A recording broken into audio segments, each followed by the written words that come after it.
Hi hello friends, welcome to Nelleri சமையல். இன்னைக்கு நம்ம சேனல்ல பண்ண போறது சூர மீன் குழம்பு தான். வாங்க வீடியோக்குள்ள போலாம். இப்போ நம்ம சூர மீனை கழுவி எடுத்து கட் பண்ணி எல்லாம் எடுத்து வச்சாச்சு.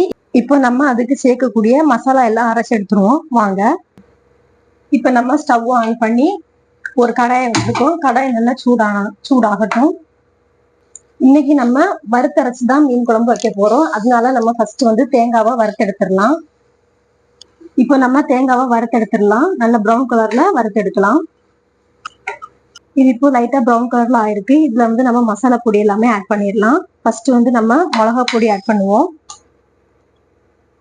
நம்ம 1 டீஸ்பூன் மிளகாத்தூள் ஆட் பண்ணுவோம்.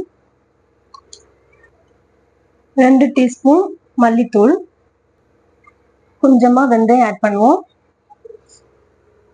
எல்லாமே சேர்த்து கொஞ்சம் வறுத்து எடுத்துருவோம். இனி இதுல கொஞ்சமா சின்ன வெங்காயம் ஆட் பண்ணலாம். அதையும் நம்ம வறுத்து எடுத்துருவோம்.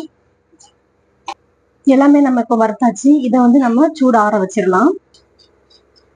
வறுத்து வச்சிருந்த மசாலாஸ் எல்லாமே சூடாறிட்டு அதை நம்ம இப்ப மிக்சி ஜார்ல ஆட் பண்ணிடுவோம். கொஞ்சமா தண்ணி ஊத்திக்கோங்க. இதை நல்ல பேஸ்ட் மாதிரி அரைச்சு எடுத்துடலாம். நம்ம எல்லாமே நம்ம இப்ப நல்லா அரைச்சு எடுத்தாச்சு. இதை நம்ம மீன்ல ஆட் பண்ணிடுவோம். கழுவி வச்சிருக்க மீன் கூட நம்ம இப்ப ஆட் பண்ணிடலாம். மிக்சி ஜார்ல லைட்டா தண்ணி ஊத்தி அதையும் அலசி இதுல ஊத்துவோம். நாம இப்ப புளி தண்ணி ஆட் பண்ணலாம். நான் சின்ன சைஸ் நெல்லிக்காய் அளவுக்கு புளி எடுத்து கரைச்சி அந்த தண்ணி ஆட் பண்றேன்.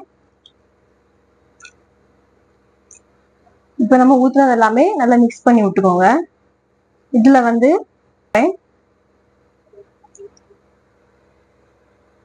வெட்டி வச்சிருக்க பச்சை மிளகாய் ஆட் பண்றேன். கொஞ்சமா கருவேப்பிலை ஆட் பண்றேன். அது எல்லாமே நல்லா மிக்ஸ் பண்ணி விட்டுக்கோங்க.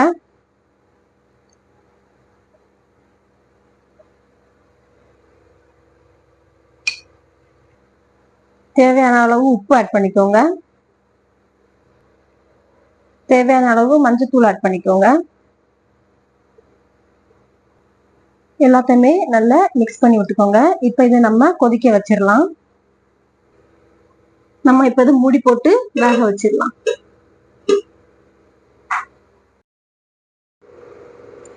நம்மளோட சூரத்துண்டு மீன் குழம்பு ரெடி ஆயிடுச்சு ஃப்ரெண்ட்ஸ். இந்த வீடியோ உங்களுக்கு பிடிச்சிருந்ததுன்னா லைக் பண்ணுங்க, ஷேர் பண்ணுங்க, மறக்காம சப்ஸ்கிரைப் பண்ணுங்க. Thank you friends.